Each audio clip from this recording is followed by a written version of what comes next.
Welcome, War Room Nation. We're going live right now in the studios of KSL with the one, the only, Thomas Hackett. Hi, guys. So I'm going to have this position on him for most of the interview just because he's the face. He makes the money. I wouldn't say makes the money. He's what it's all about today. I'm also going live here on this screen. So, hey, everyone. Hi. Tommy. Hi. Good to see you. Good to see you, Moo, more importantly. So, Tom Hackett, he's a two-time Ray Guy Award winner. Yeah. All-American, Pac-12, All-Century team, and all-around great guy. So we're going to be hitting him up with 25 questions today, making sure that he's feeling the love and feeling the love from you guys. Do you want to use these? Sure, we can use those too. Yeah, I mean, Which that one way do you want me to hop on? You can get on an audio and get on that guy right there. Okie dokie. So, and hold on, let me hit record. Do you have headphones? You want headphones? oh, I'm good. I don't need headphones. All right, we're rolling, Moo. All right. So, once again, introducing Tom Hackett, all Pac-12, all-century player, all the man, married to Kate.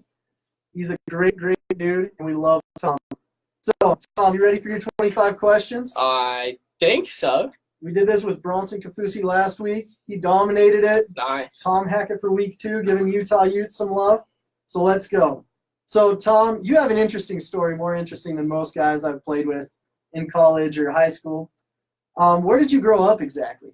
I was born in Sydney, Australia, spent 6 years there. I then moved to Tokyo, Japan, spent 6 years there. I then went back to Melbourne, Australia, and lived there for 8 years, and now I've been in Salt Lake City for 6. Okay. Holy cow. So we've got a world traveler on our hands. What place was your favorite out of all of those? Tokyo. Tokyo. Have you been back recently? I have not been back since I left in 2000 and... Boy, you're testing me here, Mo. It would have been like 2001? No, yeah, 2001 to 2003, sometime in there. Do you know any Japanese still? No, I learned French when I went to school in Japan, and it's my main regret in life, so thanks for bringing that up. Do you remember any French? No, I don't know any French either. Good Lord. Okay, so last meal on Earth, Tom, what are you going to eat? Oh, man. Last meal on Earth. Yes, you're dying tomorrow. What are you eating for dinner tonight? It's going to be a Japanese meal, and Okay. It's either going to be tonkatsu ramen or it's going to be katsu curry rice. Ooh, I love it. So, if you could play any sport pro besides football, what would it be? Golf, and there's no question. Why no question? Because what is the question behind that? The golf is so hard, so demanding, so challenging. One thing when I punted that I fell in love with was how hard it was. Mm-hmm. So I love sports that aren't easy. So I love the game of golf, and you can play it for so long. The risk of injury is minute compared to others. It makes sense for me.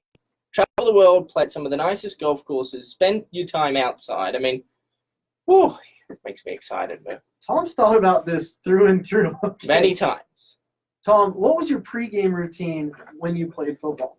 Pre-game routine was to stay calm, listen to music, even if I didn't enjoy the music, if it was like Jack Johnson or something along those lines, I had to listen to music that calmed me. When I showered, I had to wash every inch of my body. You know, like I'll jump in the shower nowadays and it's like, you know, scrub me down with some soap and then maybe I'll get down to my legs, just below my knees. But like when I was getting ready for a game, it's like in between each toe had to be cleaned. And wow. Don't ask me why. All right. Those are some pretty interesting pregame routines.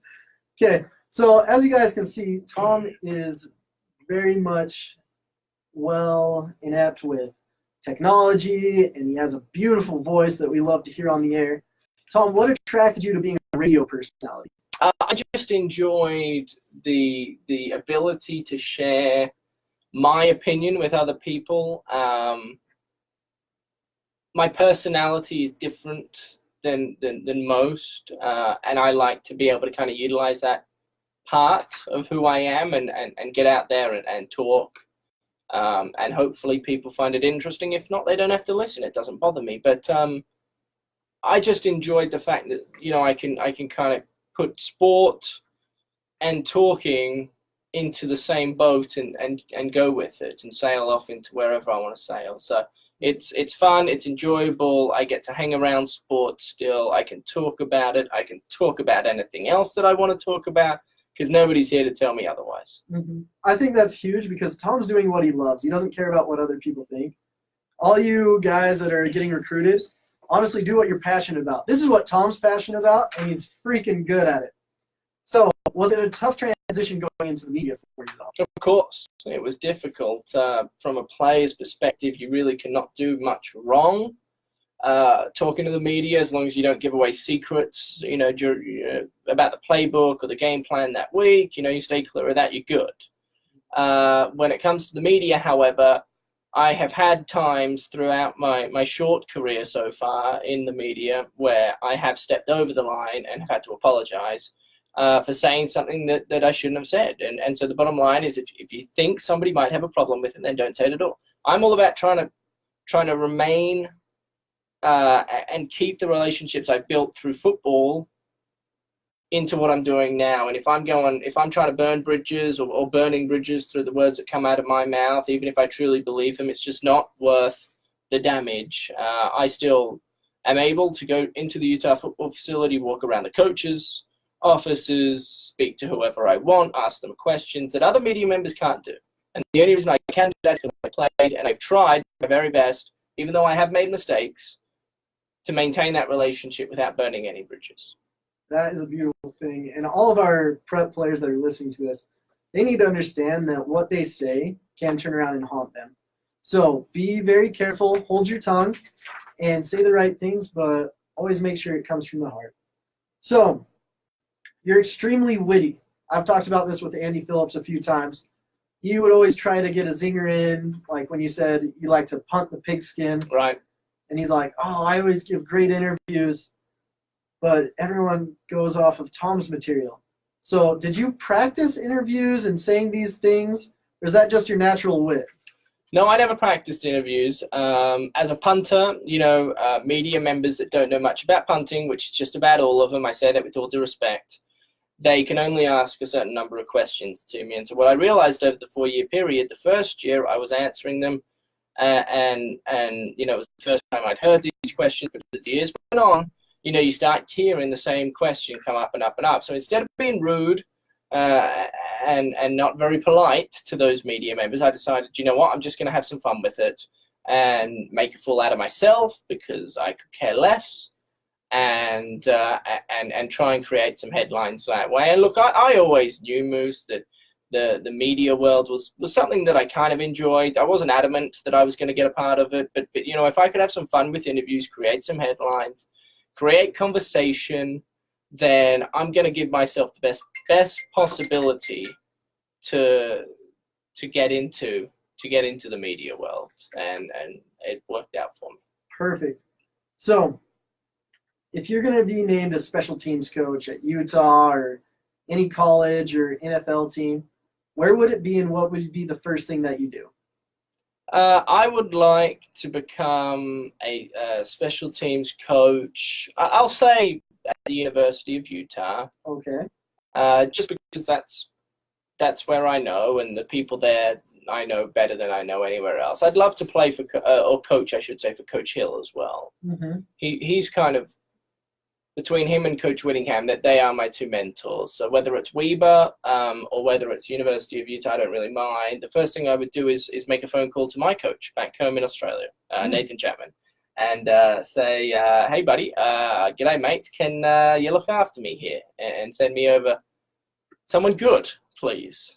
And hopefully he abides by that, and I have myself a punter that I can work with, and that's easiest for me is I'll go out and find myself a kicker, but I know that I can go to him and say, here's what's going on, here's what I need, look after me, do all the dirty work for me, and just put him on that jet plane all ready to go. I love that. Tom, he's formed enough relationships, and he knows exactly that pro kit gives him the right players that he wants and that he can trust people. That's what it's about in recruiting. It's about trusting the people around you that you've surrounded yourself and that you've coached with in the previous time. So make sure that you put yourself in a position where your coach, if he puts his name on the line for you, that he's not going to be disappointing anyone else. So, Tom, talking about pro kick and all of those things, you've done private lessons for a while now. Yeah. Who's been your favorite student and why? Oh, man. Probably a kid by the name of Benjamin Neesner. He's a kid out of Washington, the Washington area, or at least, Washington State area. He's not from the East Coast, but Pacific Northwest. He never played in high school. He decided for whatever reason that he was going to get into it after the fact. And he's just been someone that has persevered through the ups and many of the downs, and he's turned himself into really a good punter. Will he have a chance to play in the NFL? I don't know. He's still got a ways work to do for that to occur, but he enrolled in Oregon State. The special teams coach told him he's never going to be able to get a spot on Oregon State's roster. So he then transferred to Portland State. He was there for 2 years. He beat out the starter who was on scholarship. He had a full season at Portland State under his belt. He's now deciding he wants to transfer because he doesn't like the fact that Portland State was a commuter school and that there were no students around the facilities. So he has he's gone an unconventional route, but he's certainly in the process of getting to another school if possible without having to sit out a year. Obviously, the two transfer rule is not all that nice for somebody like him, but he's a grade A student. He works his rear end off to turn himself into the best punter he can. And from when I first saw him 3 years ago to where he is now, I'm just mind blown at how much better he has become as not only a punter but a person. I love that. When you get around people that work hard and are really willing to perfect their craft, that's who coaches love to coach, and that's what players should aspire to be. So you being from Australia, Japan, hell, everywhere in the world, what is one thing you'd like to take to Australia, and what is one thing that America needs here from Australia? One thing I'd like to take to Australia, I would say, is the collegiate system they have set up here. The college system's awesome. They don't have that back home. If you're trying to become an Australian rules football player, for example, or a professional rugby player, you kind of make that transition out of high school, that you don't go to college before you go to the pros, because there is no system set up. So you get drafted out of high school, you're 18, and then you enroll part-time in universities while you're playing professionally. And I love the setup here with the college system. One thing I would take from Australia and bring to America is probably more so. It's different in the sense that when you're growing up in Australia, there aren't as many people that are there to tell you how good you are. Whereas out here in America, there are a lot of kids that get brought up and they're 4 or 5-star kids, and there's a lot of hype and all that good stuff. But they can get carried away from a young age, and a lot of the time the expectation is so high for that kid to go from high school to college, and it doesn't work out. It's very rare that a 5-star kid lives up to his expectation, in my opinion anyway. And so I like how back home I was kept grounded, and there weren't thousands of people following me on social media telling me how good I was. There weren't people in recruiting trying to get a hold of me.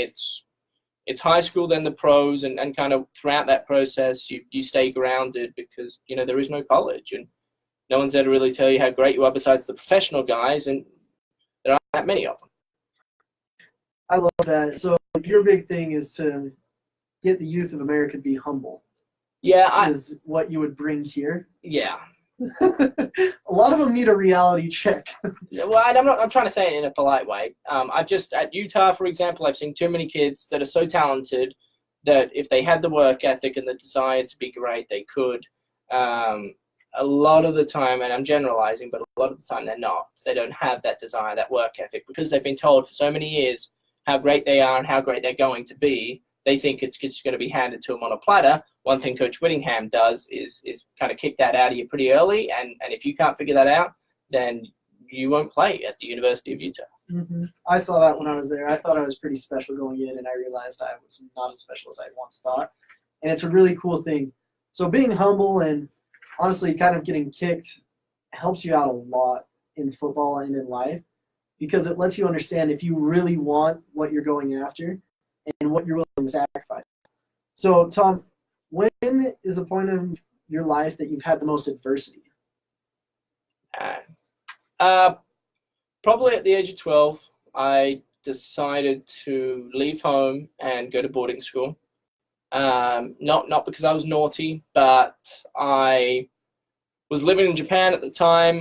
Mum and Dad were planning on coming back sometime over the next couple of years. They just didn't know when, and my old man and my mum wanted to send me to a private school. I was fortunate enough to go to a private school, but the only time I could get in was in grade 7.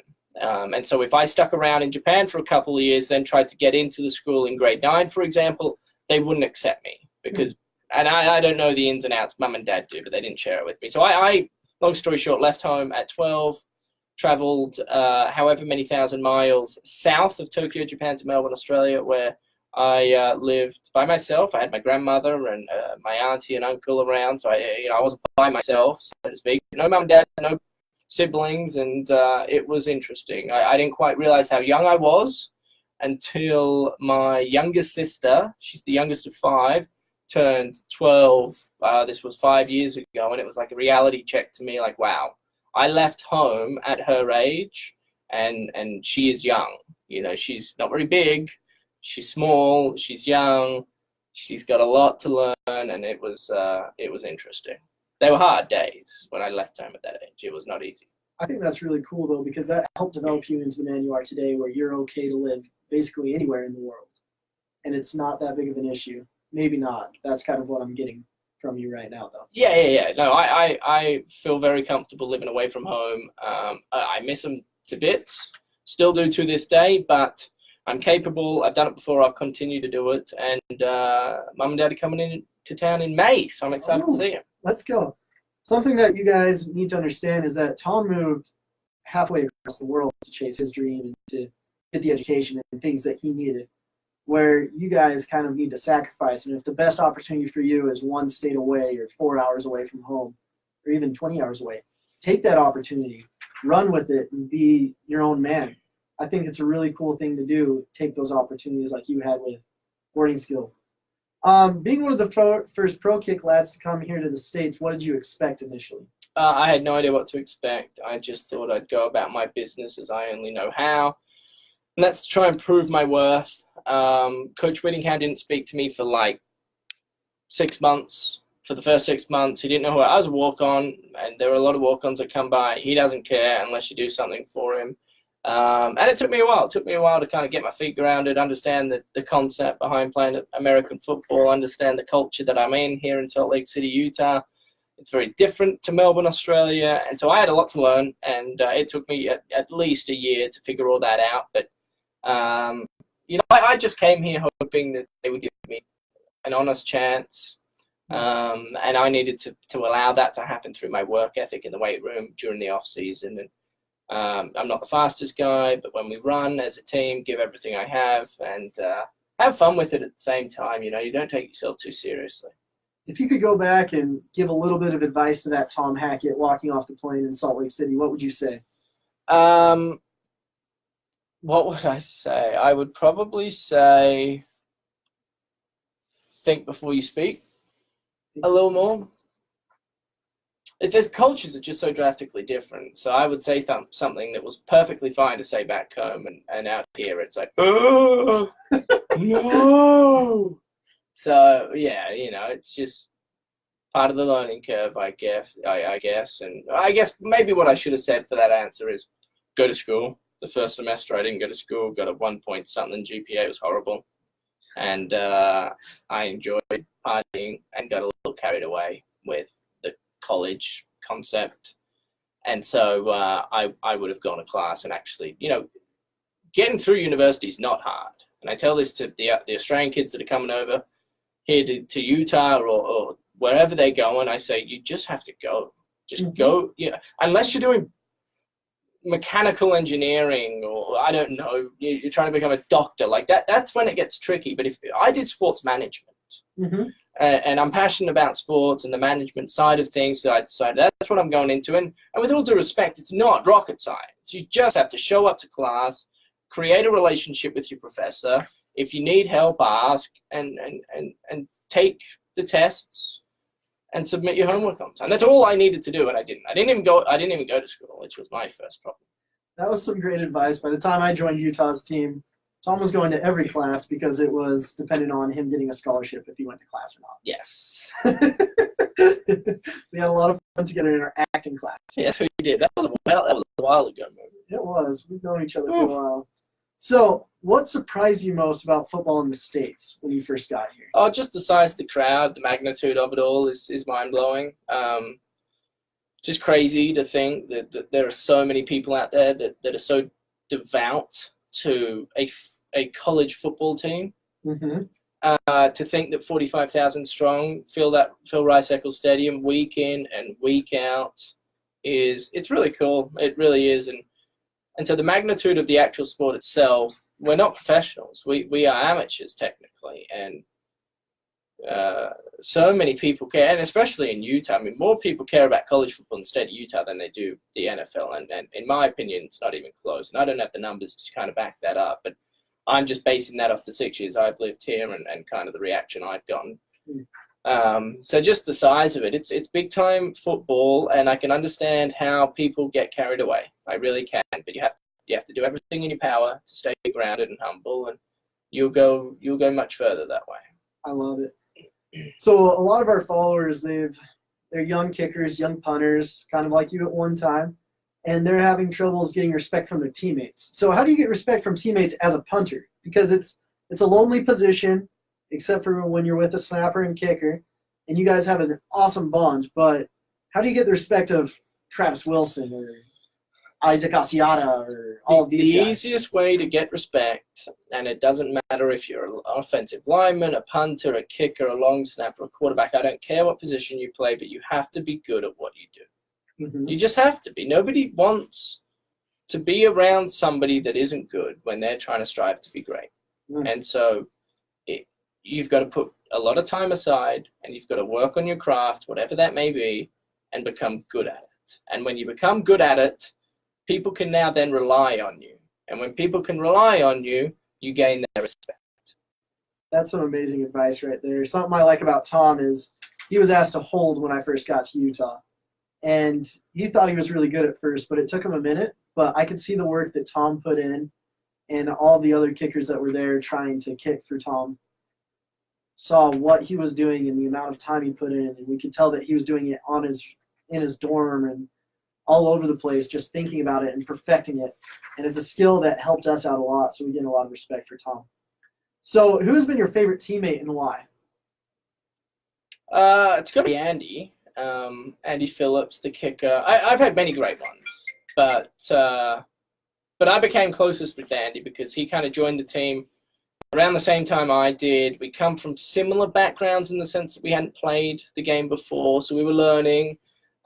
He was far more developed from a physical standpoint. He was in the weight room a lot longer than I had been, so I had some work there to do, and still do for that matter. But we just created a bond, and I was his holder for 4 years, and I like to say that I was also his personal psychologist. Is that a good thing or a bad thing? It's a bad thing. And he was a head case. All kickers are, Tom. Don't you worry about that. Yeah. So anyway, no, we just created this bond. We're still good friends. We still hang out with each other on the weekly, and we're very different, but we get along with each other. We bounce off each other, and we enjoy each other's company. Who's been your favorite coach and why? It's got to be Hill, Coach Hill, Jay Hill for you guys out there. He's now the head coach of Weber. He took a chance on me, taught me a lot in the 2 years that he was at the University of Utah while I was there, and I thank him for a number of things, but he really did go out on a limb and grab me from Australia and kind of take me under his wing. He's an LDS guy. I'm not. It didn't matter. You know, we get along great, and sure, I like a beer and he doesn't, but that's not going to affect our relationship. Coach Whittingham is also up there, I should state. He's the one that pulled the trigger on the scholarship for me at the end of the day, and the head man. So he was the guy in charge of.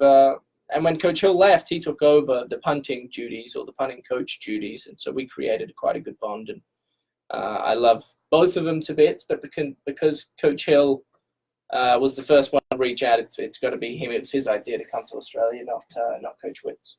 Mm-hmm. Tom's had great coaches around him, but he's also developed the relationships that let it go far beyond football, and that's really cool to see. So what saying or creed do you live by? What saying or creed do I live by? What one do I live by, Moose? Probably it doesn't cost anything to be nice to someone. Is something that I try and live by. Because nothing makes me angry than people out there that are rude. I love it. And so, the least you can do is be nice to people, and they'll replicate that towards you. So Tommy lives by the golden rule. That's really cool to see, and he really does live by it. I mean, there's been many a nights where I needed a couch to sleep on, and Tom graciously let me just crash on his couch, and it's been really, really awesome. You were traveling a lot back then, Mo. I was. Oh, boy. Oh, goodness. So if you could relive or change one decision or moment in your life, what would it be and why? Oh, my goodness. Could change or relive a moment in my life. Probably, it would probably be when I was out in Santa Clara, California. I had just been awarded the Pac-12 All-Century First Team Punter Award, whatever that is. But I was sitting next to and kind of sharing a day with the likes of Ronnie Lott and John Elway, and they were just, the list goes on and on and on. Reggie Bush, I think, was there, and back then I didn't know who these people were, and I didn't care. Besides John Elway, because I knew he was the GM of the Broncos, and I'm trying to play in the NFL, so I'm like, oh hi, trying to get to know John a bit, but the other guys, I didn't really care for because I didn't know who they were. And so if I could go back and change anything, I reckon that might be one of them where I, before I went out to Santa Clara and spent however many days I did celebrating the Pac-12 All-Century team, I would maybe put a little more time aside to figure out who they were, what they're all about, and what made them so great. Because, I was sitting alongside living legends that I could have potentially learned from if I was able to get into conversation, and I didn't, because I didn't know anything about them. Okay. When have you been in the most trouble, Tom? Most trouble? Most trouble. Well, I nearly got my family deported from Tokyo. What? Yeah. How? I used to steal Pokemon cards from shops. Really? Yeah, and like then Charizards or like the packs of Pokemon cards. I collect them and I just steal them.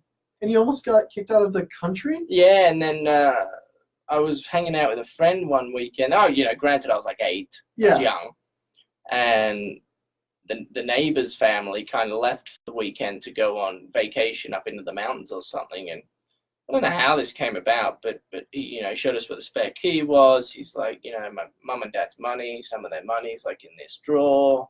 So of course we go in there to go try and take some money, and they've got an alarm system where they get notified when, the thing opens, or I don't know how it ended up. Maybe back then they didn't have that, but somehow they realized that we had gone in there.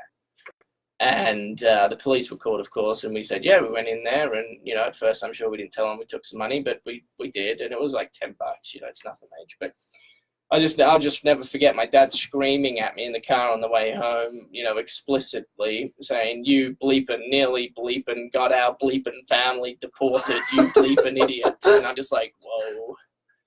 So that was a bit of trouble that I found myself in. But I was young. I was a learning lesson for me. Don't go into other people's houses stealing stuff, kids. So even at a young age, Tom was stealing more than hearts. So I was a bit mischievous, and I've stolen one heart in my life, and that's about it. That's the way it should be. You'd have to ask her too. She might not agree with that statement. Oh my gosh. That is freaking amazing. Who is your hero, Tom? My hero? Yes. I mean, I could go the corny way and say my dad. It's definitely up there. But if I were to go outside of the family, my hero. Oh my goodness. Who's I don't know who my hero is though. I don't really look up to anyone outside of mum and dad.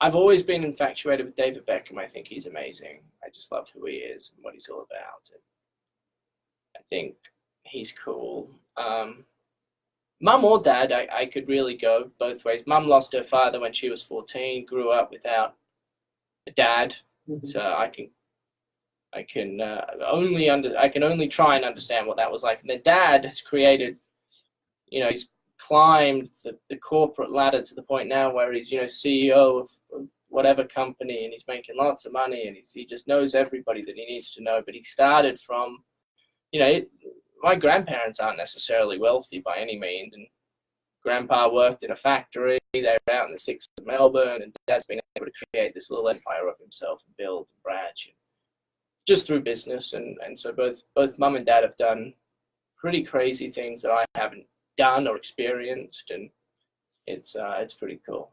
That's super awesome. So if you could go back and you were getting recruited right now, what would you do differently? It's a hard question for me to answer because I didn't have much to do with my own recruitment.